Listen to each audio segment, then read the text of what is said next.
નમસ્કાર, મારી Manjula Salani official YouTube ચેનલમાં આપ સૌનું હાર્દિક સ્વાગત છે। નમસ્કાર, આપની સાથે હું છું મંજુલા। ક્યારેક આપણી સમક્ષ એવા કિસ્સાઓ આવી જાય છે કે જે આપણને અસાધારણ લાગે છે। એ બાબત ક્યારે બની જ ન શકે તેવું આપણને લાગે છે। ક્યારેય પણ એ ન બની શકે તેવું થાય છે, પરંતુ ક્યારેક તે આપણી સમક્ષ સાધારણ થઈને આવે છે ત્યારે આપણે હચમચી જઈએ છીએ। એવા અનેક કિસ્સાઓ છે કે જે આપણને અસાધારણ લાગતા હોય છે છતાં પણ સાધારણ બની ગયા છે। એ અસાધારણ કિસ્સાઓમાં અનેક પરિવારોમાંથી અનેક વ્યક્તિઓ છૂટા પડી ગયા છે, અનેક દુર્ઘટનાઓ પણ ઘટી છે। પરંતુ સૌથી વધુ કિસ્સો એવો આવ્યા છે કે જેમાં કોઈ વ્યક્તિનું મૃત્યુ કરી નાખ્યું હોય। મૃત્યુ કરવું એ આપણને અસાધારણ લાગે છે, પરંતુ લગભગ હવે ક્યાંય એવું નથી વધ્યું કે સમગ્ર ગુજરાતના કિસ્સા જોવા જઈએ તો તેમાં માત્ર એ અસાધારણ એવો શબ્દ વપરાયો છે, પરંતુ ખરેખર એ અસાધારણ રહ્યું નથી। હવે જે લોકોને કોઈ વ્યક્તિનું મૃત્યુ કરવું છે તેના માટે સાધારણ જ બની ગયું છે। એ આપણને ખૂબ જ મચાવી દે અને આપણને લાગે કે ખરેખર શું કંઈક આવું પણ થઈ શકે છે। કોઈ વ્યક્તિ પર આપણે વિશ્વાસ રાખીએ, આપણે તેને સાથ આપીએ, સહકાર આપીએ અને આપણને લાગે કે એ વ્યક્તિ ક્યારે એવું કરી પણ ન શકે। આપણે તેની સાથે ખૂબ સારો સંબંધ નિભાવીએ અને એવું કહીએ કે ના, એ આપણા માટે એક સારો વ્યક્તિ છે અને ના, એ આપણને સાથ આપી શકે છે, પરંતુ જ્યારે ક્યારેક તે એવું કરી નાખે અને આપણા સંબંધોની વચ્ચે એવું થઈ જાય કે આપણે એવું વિચાર્યું પણ ન હોય।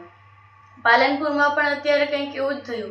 પાલનપુરના એક વ્યક્તિ હતા, એ સ્ત્રી હતા, તેમનું નામ હતું શાંતિબેન, અને શાંતિબેને પોતાના ઘરકામ કરવા માટે નોકરાણી તરીકે રેખાબેનને રાખ્યા હતા।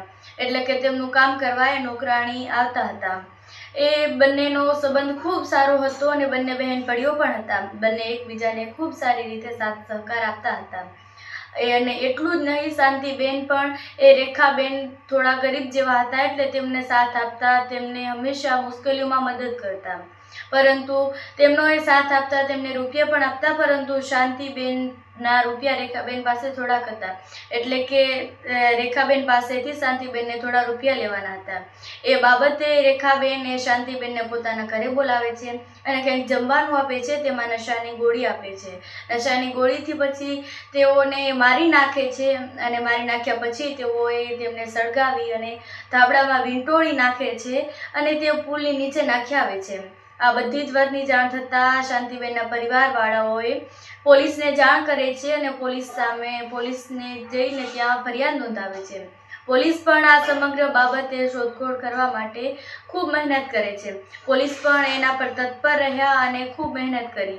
તેમણે પોલીસે એ જે કેસ હતો તેને ઉકેલવા માટે ખૂબ પ્રયત્નો કર્યા। જ્યારે રેખાબેનને પૂછવામાં આવ્યું તો રેખાબેને પણ એ કેસને બીજી તરફ વાળી દીધો અને પોતે તેમાંથી નીકળી ગયા।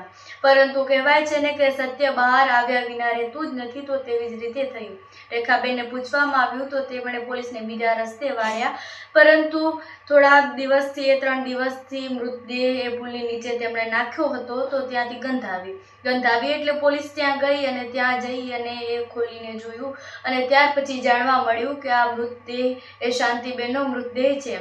ધીમે ધીમે તપાસથી જાણવા મળ્યું કે આ સમગ્ર બાબતમાં અને સમગ્ર મૃત્યુની બાબતમાં રેખાબેનનો હાથ છે। તમે વિચાર કરો કે બંને બેનપણીઓ છે, કદાચ પણ આપણે એવું વિચારી પણ ન શકીએ, કદી એટલે ક્યારેય એવું વિચારી ન શકીએ કે બંને પાકી બેનપણીઓ ક્યારેય આવું પણ કરી શકે છે। ત્યાંથી પછી આ વાતને લઈ અને રેખાબેને મૃત્યુ કર્યું છે શાંતિબેનનું, તો ત્યાંના પંથકમાં, સમગ્ર પંથકમાં ચકચાર મચી ગયો અને ત્યાંના કેટલાક ભાવુક દ્રશ્યો પણ આવ્યા।